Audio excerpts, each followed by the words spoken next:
I once thought the most painful day of my life would be the day my wife, Linda, passed away. We had 39 years together. I met her at the very first construction site I ever managed back in Denver, when I was just a young engineer with dreams of building structures stronger than life itself. Linda was the only one patient enough to endure the nights I dragged blueprints home and fell asleep at the kitchen table instead of beside her in bed. She was also the only one who knew how to pull me out from the cold walls of concrete and remind me I still had a family. Her funeral was held on a cloudy April day, the kind of sky that seemed to understand the weight of loss. I stood alone by a wreath of white carnations, watching the casket close, listening to the pastor recite words of comfort that could never fill the emptiness inside me. The scent of flowers mixed with polished wood reminded me of the house I once built with my own hands. Every piece of it was tied to Linda, from the first brick to the last curtain she chose. But what cut deeper than grief was what happened right after. While I stood there thinking of Linda, my son, Daniel, whispered something to his wife, Melissa. They weren't crying, they weren't even looking at the casket. They were calculating. I realized their eyes weren't on Linda's resting place, but on a real estate sign across from the cemetery. Ridiculous. My wife had just gone into the ground, and they were already thinking about land. When the funeral ended and guests drifted away, Daniel walked up to me, dressed in a sharp black suit, face arranged into a mask of solemnity. He wore the look I knew too well. The look of a man who had already made his decision and was only here to deliver it. And just as I expected, he spoke words that still feel like a blade sliding between my ribs. Dad, this house is too big. You can't handle it alone. Honestly, you should find another place to live out your days. I froze, not because I didn't understand, but because I understood too well. My son wasn't speaking out of concern. He was declaring ownership. For a moment, I could almost see Linda beside me, frowning the way she always did when Daniel was little and talking back. But this time, she wasn't here to remind him to respect his father. I kept my voice calm, though inside it was sharp and bitter.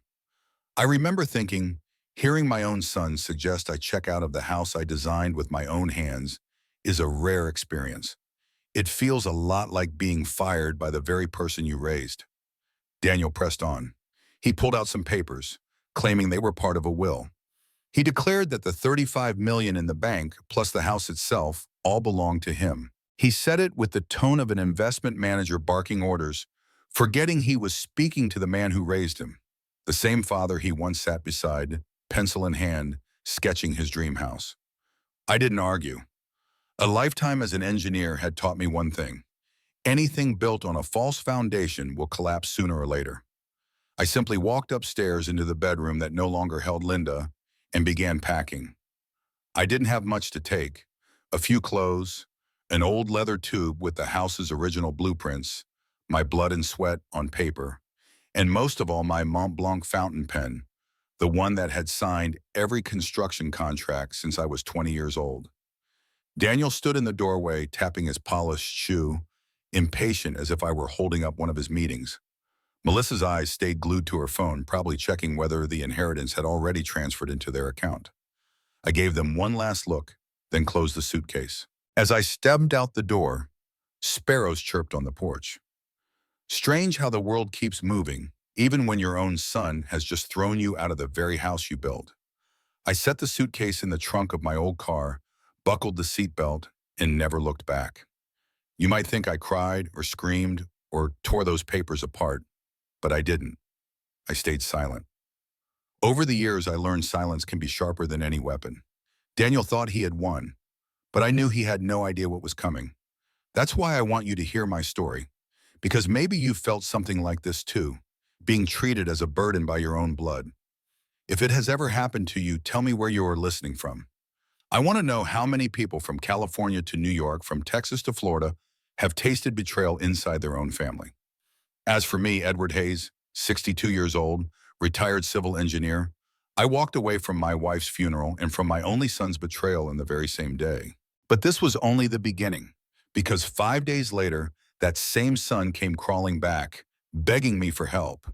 I dragged my suitcase into a cheap roadside motel, its neon sign flickering the words "Sunset Inn" like it was running out of batteries. The man at the front desk, heavy set and bald, didn't bother looking up from the baseball game on his old TV. He just reached out, took my 50, and tossed back a crumpled $1 bill along with the key to room 12. No greeting, no questions. I figured a place like this had seen too many guests carrying stories they didn't care to repeat. Room 12 was so small it could almost touch both walls if I stretched my arms. The smell of damp mildew hit me the moment I opened the door, mixed with the harsh sting of bleach they must have used to cover it up. The bedsheet was thin as paper, the blanket shedding fuzz like an old dog that hadn't been brushed in years. The sink dripped nonstop, and after 3 seconds, I saw its special feature. It didn't drain. I let out a dry laugh. Hard to believe that after 40 years of building skyscrapers, I ended up in a place where the sink couldn't even carry water. I sat on the edge of the bed. The springs groaned as I leaned back. The ceiling was stained with the watermarks, and I wondered who had slept here before me and how far they had fallen. Probably like me, thrown out of the only place they once called home. As I lay there, memories came rushing in. I was back in my 20s, a young man fresh out of the military, buying my first hard hat, dreaming of building structures that would make people look up. I worked night shifts, carried steel until my shoulders went numb, and saved every dollar to start my own construction firm. I remembered the thrill of signing my first contract with the same Mont Blanc pen now tucked in my jacket pocket. It wasn't the most expensive pen, but it was a symbol of my faith in myself. Linda used to say I had two loves, her and concrete. She wasn't wrong. I built the company. I built our home in Denver. I built a life I thought strong enough to shield our son. I worked late into the night to save for Daniel's MBA at Harvard. I remembered the day I drove him to the airport, Linda's smile lighting up while I hid tears behind my glasses. I thought, everything I do is so my son can have a future. When Daniel married Melissa, I paid for their lavish wedding at the city's finest hotel. I still recall Linda's sparkling eyes as she watched him walk down the aisle, and the pride I felt when people said, "Mr. Hayes is so generous." I never regretted it. I believed it was my duty as a father to lay the foundation, to build the shelter, so my son could stand tall. Now Daniel lives in a penthouse on the 25th floor, wearing tailored suits and polished Italian shoes. And me, his father, I was lying on a motel bed with squeaking springs. The contrast was bitterly laughable. I built his foundation, and he threw me out without a second thought. I turned to my half-open suitcase. On top was the old leather tube with the Denver house blueprints. I unrolled them on the bed. The pencil lines had faded, the edges worn, but the design was still clear. The living room where Linda hung our wedding photo. The kitchen where she made her favorite stew. The small upstairs bedroom I drew for Danielle when he was 6, leaving space for his drawings and bookshelves. I built that house for my family. To Daniel, it was nothing but real estate. I laid my hand on the paper and whispered, "Linda, if you were here, you'd tell me not to grieve. You'd say the truth will show itself." But Linda, it was our own son who pushed me into this reeking room. Outside the window, trucks thundered down the highway, mixed with the laughter of a young couple walking past. I switched on the desk lamp, pulled the Mont Blanc pen from my jacket, opened my notebook, and wrote a few lines. Day 1 after losing Linda, Daniel threw me out of the house. I am at Sunset Inn, room 12, but this game isn't over. When I finished, I closed the notebook. Back then, I didn't know what was coming next. All I knew was one thing. The foundation of any structure matters more than its roof. And my son had just proven he never understood what a foundation was. That night, I fell asleep to the hum of the air conditioner. In my dream, I stood once more in front of our old house. I heard Linda's laughter echo from the kitchen. I saw Daniel running across the yard with a ball. I woke to stained walls and a yellowed lamp. I turned away, swallowed a sigh, and told myself, "Edward, they can throw you out of your house, but don't let them throw you out of your own dignity." I couldn't stay in that $49 motel for another week without losing my mind. Partly because the sink never swallowed a single drop of water, and partly because every night I had to hear the couple next door fighting over who ate the last piece of fried chicken. So the next morning, I did the only reasonable thing.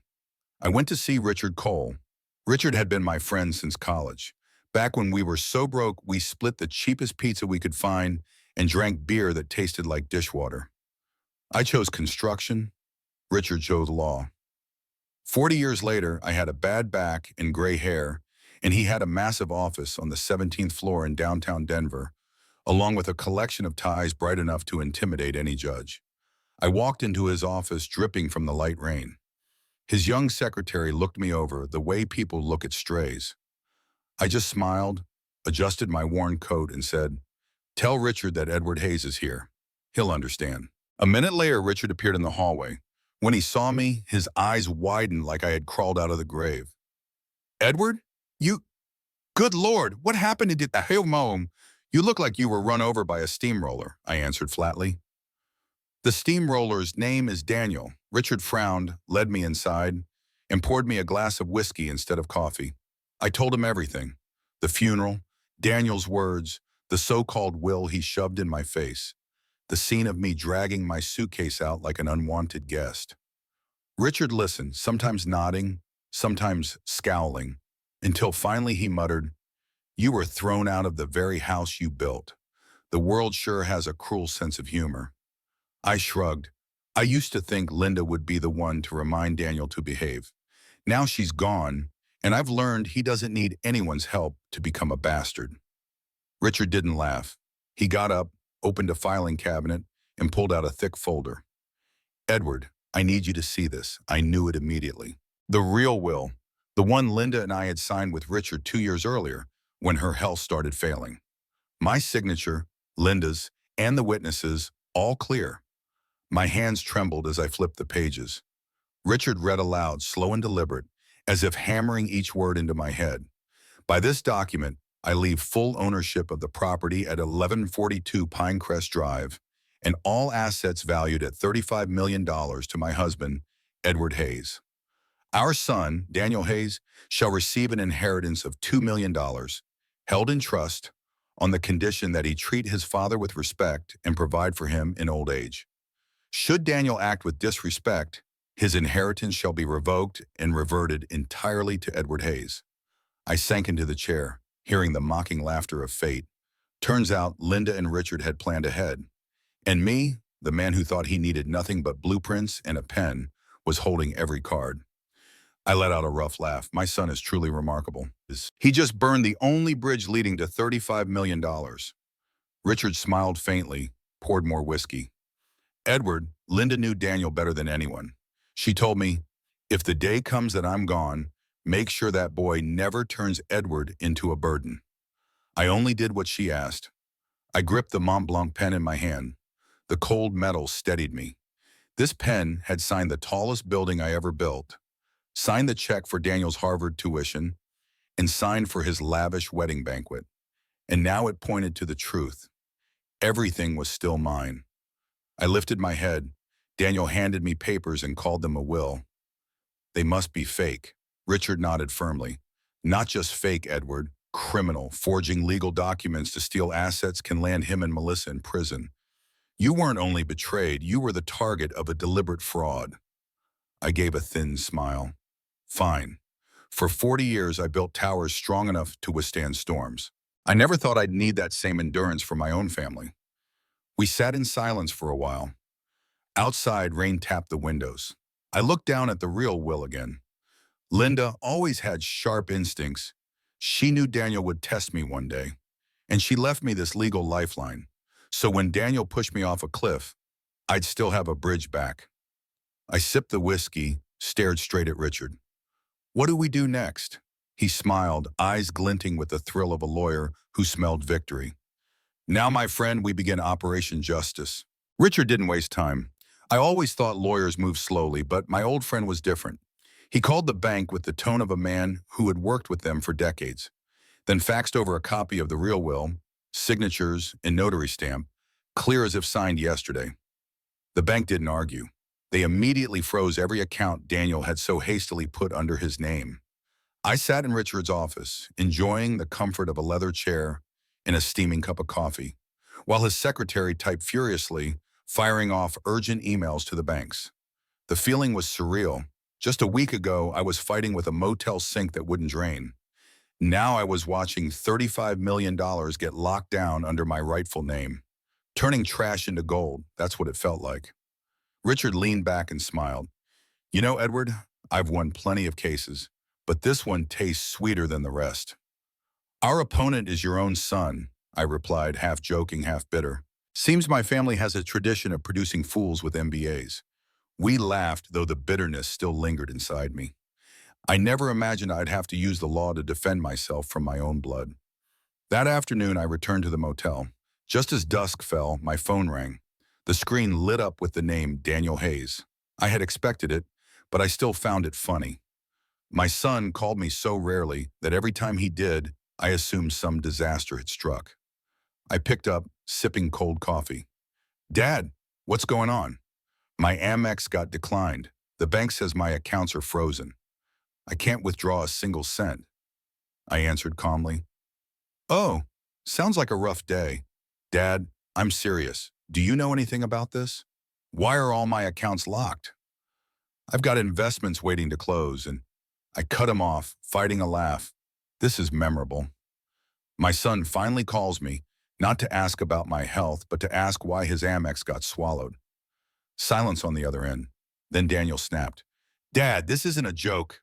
We're talking millions. I need funds to keep my reputation, to keep my company standing. If not, I leaned back, my voice cold but steady. No mistake, son. Everything is still where it belongs, just not with you. A sharp gasp. I could picture his flushed face, sweat breaking on his forehead. Daniel had grown used to the world bending to him, from Linda's protection as a child to my savings paying for Harvard. For the first time, the world wasn't on his side. Dad, what do you mean? His voice cracked, half panic, half rage. I said slowly, what I mean is everything you thought belonged to you still sits where it always has, under my name. And there's a small condition you seem to have forgotten. Treat your father with respect. Care for him in his old age. Telling me to go find another place to die doesn't quite match that clause, does it? Only heavy breathing on the line. I could hear Melissa in the background yelling, Ask him, you told me it was all yours. I gave a dry laugh. Dry. Hello, dear daughter-in-law. So you're on this conference call too. How convenient, Daniel shouted. Dad, you can't do this. You'd leave me stranded in the middle of a crisis? I lowered my voice, sharp with irony. Crisis? You threw me out of my house a week ago, remember? I still owe rent at the motel. And you're crying crisis? That's comedy. I hung up before he could stammer another word. Then I sat there, turning the Mont Blanc pen in my hand. Truthfully, I felt a grim satisfaction. Not because of the money, I had lived with far less, but because at last my arrogant son had tasted helplessness. The next day, Richard called, laughing like a kid on Christmas morning. You'll want to hear this, Edward. The bank reports that Daniel tried 3 other credit cards. All declined. At a restaurant, the waiter cut his card in half at the table. Melissa stormed out in fury, and Daniel sat there without enough to pay the bill. That scene deserved to be filmed. I laughed so hard, had to wipe my eyes. I once built an elevator that could withstand an earthquake, but nothing could withstand Melissa when her credit card was denied. Richard warned me, get ready. He won't quit. He'll try everything, maybe hire some young lawyer, maybe forge more papers. I nodded, let him try. He can build castles on sand, but the tide always comes. And I'll be right here with my coffee, watching. That night, I slept better than I had since Linda died. Not because I had won, but because I knew Linda was right to trust me not to break. She left that, well, not just to protect our assets, but to protect my dignity from the very son she once called her little prince. I dreamed of Linda smiling, telling me, Edward, you finally let Daniel face his own consequences. When I woke, I knew. The war had only begun, but I was no longer the man in a motel with a clogged sink. I was the rightful owner of $35 million and the house. And I was ready to watch Daniel dig his own grave. They say pressure makes diamonds. In my son's case, pressure only produced the sound of his wife screaming through their penthouse in a stack of sloppy, forged papers. It started 3 days after the bank froze all his accounts. I heard from one of Richard's friends who lived in the same building. Melissa came home far from the queen she thought she was. She threw her purse on the Italian leather sofa and hammered her heels into the polished wood floor. Daniel, you promised me everything was handled. Why did we become a joke at that restaurant? The credit card was declined in front of everyone. Do you know the humiliation? Daniel tried to steady himself, pouring whiskey, but his hands shook so badly that half the glass spilled. I, I didn't know the bank would react so fast. It must be, it must be Dad. Melissa sneered. That old man? Alone in a motel? Don't blame someone you call useless. The useless one is you. You showed weakness the second you handed me that fake will. I pictured my son's mouth falling open, the same way it had when he was 10 years old, getting scolded by Linda for skipping math homework. Only now he wasn't apologizing to his mother. He was trying to explain himself to a wife more ruthless than Wall Street.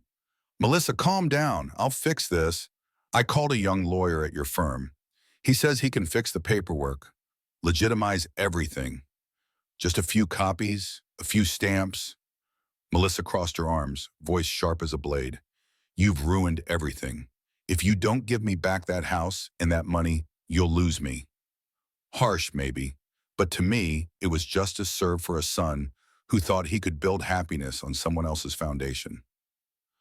While Daniel and Melissa tore into each other, Richard was already coordinating with the financial police. He knew Daniel wouldn't sit still. A man who used money to buy everything would always look for another trick. And sure enough, within a week, we got the report. Daniel had hired a rookie lawyer, fresh out of school, arrogant but green, to create a new version of the will. When Richard handed me a photocopy of that so-called masterpiece, I laughed so hard I nearly choked on my coffee. This is professional forgery? They didn't even bother changing the font. Linda's signature looks like it was written by a 90-year-old when hers was always razor sharp. And the notary seal? Who certifies a Colorado property in California? Richard smirked. Your MBA genius son strikes again. The investigators tore it apart in a single morning. Now we've got another charge, forgery. I leaned back, folding my arms, eyes closed as I pictured Daniel being interrogated by his wife while his scheme collapsed. If their neighbors overheard, they'd think they were watching a cheap soap opera where rich couples rip each other apart over money. What struck me most was the irony. Linda had foreseen it all. She wrote that clause in the will like a final exam for our son, and he had failed miserably. One evening while I sat in a diner near the motel, my phone rang. This time it wasn't Daniel, it was Melissa, her voice dripping with tears and rage. Mr. Hayes, you think you've won, don't you? You've ruined our lives. Daniel can't trade. He can't withdraw. You're going to let your own son drown? I bit into a cold sandwich, sipped weak coffee, then answered, Melissa, my son isn't drowning. He's just learning to swim without a life jacket. And if you're calling to ask for money, I'm sorry. My life jackets aren't for people who threw me out of my own house. She screamed and hung up. I set the phone down and laughed to myself. The waiter gave me a strange look. I shrugged. Family. Always good for comedy. The next day, Richard called with more news. Investigators had seized all the forged documents from that rookie lawyer's office. Daniel wasn't arrested yet, but the file was growing thicker by the hour. Edward, Richard said, I've never seen anyone turn himself into a criminal so fast. He's like a fool trying to patch a dam with duct tape. The more he sticks to on, the faster the water bursts through. I answered dryly, people say pressure makes diamonds. But in this case, pressure only makes forgeries and more charges. When I hung up, I sat staring out the cafe window. Spring winds rattled through Denver, shaking the trees. I wondered if Daniel would ever understand that money doesn't define a man's worth. Probably not. Maybe never. But I knew one thing, this game was far from over. And me, the man thrown out with 2 old suitcases, I now held the upper hand. I had the law, the truth, and time. Daniel had nothing but a wife drifting away and a pile of laughable forgeries sitting in a police file. I closed my notebook, drew a thick line with my Mont Blanc pen, and told myself, the game has only begun. And this time I'm in no hurry. I had sat in boardrooms signing million-dollar contracts, watching negotiations so tense that briefcases slammed against tables. But I have to admit, no meeting ever matched that morning when Richard invited Daniel and Melissa to his office to hear important news. I arrived an hour early, not out of impatience, but to savor the calm before the storm. Richard lent me the large conference room, a walnut table polished to a shine, leather chairs smelling new, sunlight pouring through the 17th floor windows overlooking downtown Denver. I placed my Mont Blanc pen on the table. It sat there like an old sword unsheathed, waiting to slice through lies. Richard walked in, adjusted his tie, and smiled. "Ready, Edward?" I nodded, more than ever. At exactly 10, the doors opened. Daniel strode in wearing a navy-tailored suit, but his tie hung crooked as if he had yanked it on in a rush. Melissa followed, heels clacking, her face painted perfectly, but her eyes sharp with irritation. They froze when they saw me already seated. "Dad?" Daniel blurted, his surprise too raw to hide. "What are you doing here?" I smirked, voice steady. "Sitting exactly where I belong." Melissa tugged at his arm, whispering, "You said this meeting was just with the lawyer." Richard stood, polite but firm. "Please, have a seat. There are documents we need to clarify." They sat. Daniel's eyes darted to the Mont Blanc pen on the table as if it were a loaded gun aimed at him. Richard opened a folder, his voice low and deliberate. "This is the legal will of Linda and Edward Hayes. I want to review certain clauses since there seems to have been confusion or deliberate misrepresentation." Melissa scoffed. "Mr. Cole, we already have the will. The assets belong to Daniel." "No need to repeat." Richard met her stare without blinking. "The so-called will you hold is a forgery, and you know it. This is the authentic will." He placed the original on the table, the notary seal catching the light. I said nothing. I just tapped my pen lightly, steady as a clock counting down. Richard read aloud, "All assets valued at $35 million and the Pinecrest Drive home are left to my husband, Edward Hayes. Our son, Daniel Hayes, shall receive $2 million under a trust, provided he treats his father with respect and provides for him in old age. Should he fail, his inheritance is revoked and reverts to Edward Hayes." Silence. Only the tick of the wall clock filled the air. I looked at Daniel, his face drained white, then flushed red like fire spreading under his skin. What?" he stammered. Richard stayed calm. "This is the final will signed 2 years ago, fully legal, notarized. Daniel, you violated its condition the moment you threw your father out of his own house." Melissa inhaled sharply and shot to her feet. "No, impossible. We have the papers." Richard flipped another file. "Financial investigators confirmed that every document you and Daniel submitted is fraudulent. A criminal investigation is open. If I wish, I can have them here today." Melissa turned on her husband, eyes like blades. "You lied to me. You swore it was all yours." Daniel sputtered. I, I thought, I believed." Melissa ripped off her wedding ring and hurled it onto the table. The ring spun, circling before it came to rest beside my Mont Blanc. "Done. I will not live with a failure." She stormed out, heels echoing down the hall. The door slammed. Only Richard, Daniel, and I remained. My only son, face crimson, eyes blazing with hate. "You destroyed me," he shouted, pounding his fist on the table. "You made me a fool in front of my wife, in front of everyone. Are you proud of yourself?" I picked up the pen, rolled it between my fingers, then set it down. My voice was calm, like lecturing a student too slow to learn. "No, son, I didn't destroy you. You did that yourself when you decided your father was a burden." Daniel shot up, hands trembling. "You'll pay for this. I'll sue you, Richard cut in, voice iron. "Sue? With what? You forged documents. You committed fraud. You face criminal charges. Edward is the rightful heir. Keep pushing, and prison will be your next home." Daniel gasped for air, eyes wild. I looked at him and remembered the 12-year-old boy who once cried on the porch because he struck out at a baseball game. Back then, I held him and said, "Losing is part of learning." But now, no gentle lesson remained. This was a fall from a penthouse straight to the ground. I rose, slipped the pen into my pocket. "Daniel, I gave you everything. Education, money, and a home. You threw it all away. Now you face the consequences. That's all there is." He stared, lips quivering, but no words came. Then he turned and bolted from the room, leaving silence in his wake. Richard sighed, shaking his head.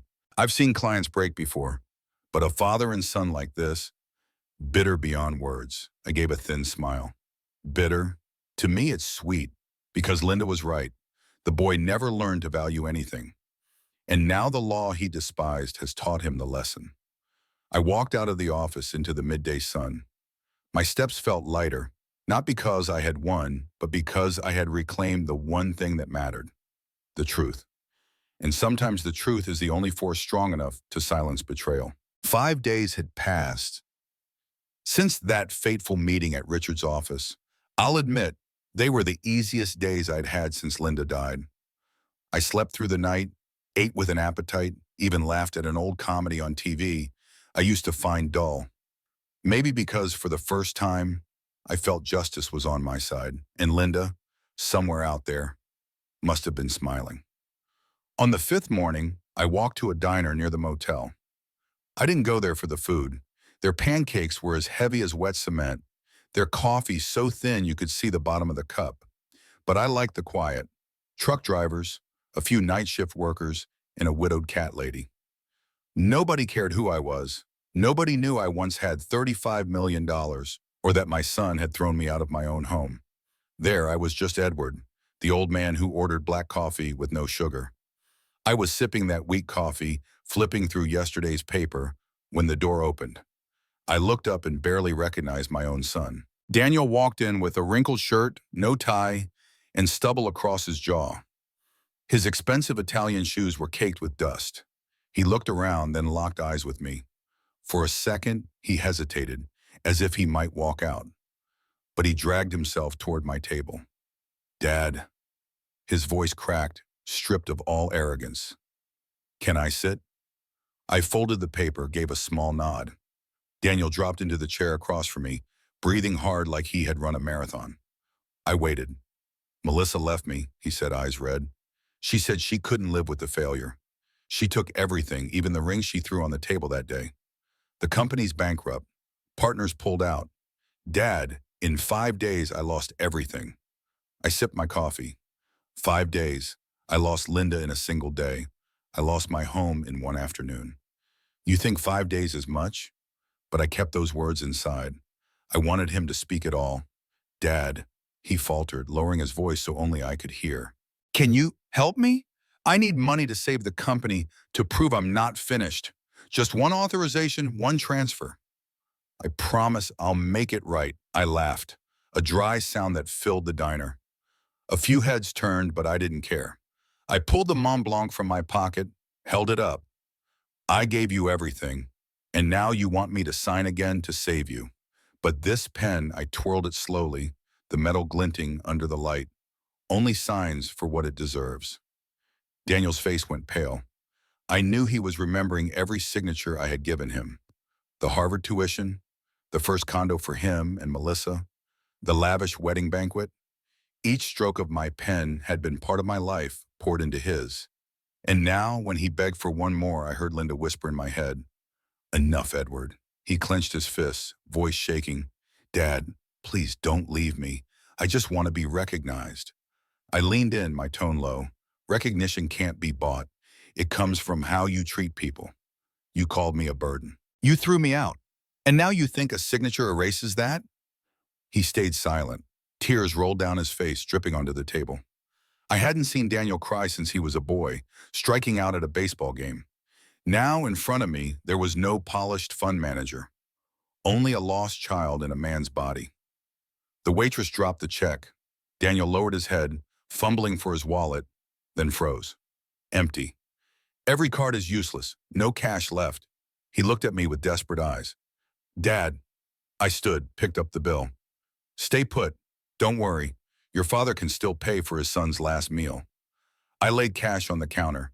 The waitress thanked me, unaware she had just witnessed a scene more expensive than any Hollywood drama. I turned back and saw Daniel hunched over, hands clutching his head, tears staining his face. I rested a hand lightly on his shoulder, my voice barely above a whisper. "You'll have to learn to stand on your own. I won't sign for you anymore." Then I walked out. The midday sun blazed across my face. The city roared, but inside I felt strangely calm. No joy, no sweet revenge, just a quiet sadness. like watching a building I once poured my life into collapse by its owner's own hand. The Mont Blanc weighed heavily in my pocket, proud and unyielding. I knew I would use it again, but not for Daniel. I would sign for projects worthier, for people who truly understood value, maybe even for the legacy I wanted to leave, not to an ungrateful son, but to those who knew how to honor it. Behind me, the diner door closed. Inside, Daniel still sat alone, surrounded by tears and an unpaid check. I returned to the old house after months of storms, this time not with a trembling suitcase in my hand, but as its rightful owner. The wooden door I once installed creaked in that familiar way as it opened, the scent of pine and old plaster rushing back like a welcome. No Daniel, no Melissa, no clicking heels or barking orders, only me from the house and Linda's memory. I decided not to let it remain a museum of sorrow. The living room, once Daniel's noisy hangout and Melissa's fashion showroom, I turned into a library. Wooden shelves lined the walls, filled with books on construction and architecture, along with a few of Linda's favorites. On the wall hung the faded blueprint of the house, edges frayed but lines still clear after 30 years. And in the center, inside a glass case, I placed the Mont Blanc pen. No longer just a tool for contracts, it stood as a symbol of a lifetime of building and of one bitter lesson. I knew I couldn't take $35 million with me to the grave, and I knew I couldn't leave it to a son who called his father a burden. So I created the Hayes Foundation, a scholarship for construction students. Not for flatterers, not for the next Daniels of this world, but for the ones willing to work, to build their future with sweat and honesty. On the day of the first award, I stood on stage in a small university hall. In my hands was the certificate, and below me rows of eager faces. I called the name of a thin young man, sunburned, plain clothes, but eyes burning with determination. He shook my hand, his calloused grip warm and real. "I won't let you down, Mr. Hayes," he said, voice shaky but firm. I smiled, handed him the first envelope from the Hayes Foundation. "Don't worry about letting me down. Build your own life. That's the goal." The hall erupted in applause, and in the crowd I thought I saw Linda's face, her kind eyes, her familiar smile. I knew she was proud that I had chosen this path, to turn betrayal into legacy, pain into opportunity. That night, back in the house, I sat in the new library under the warm glow of the lamp. I looked at the Mont Blanc pen in the glass case and thought, silence is a language too. I didn't need to scream for revenge. I only had to let the truth reveal itself. And the truth alone was enough to bring my son to his knees. I don't know where Daniel is now. Maybe in a cheap apartment, staring at unpaid bills, maybe clawing at some job far beneath the life he once flaunted.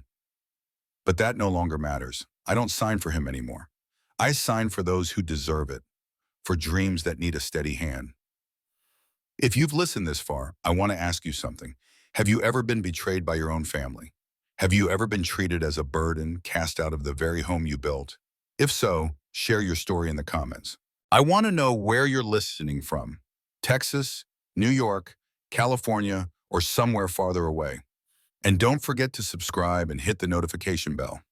You won't want to miss the next silent revenge stories where betrayal collapses on itself and the truth always stands as the sharpest weapon.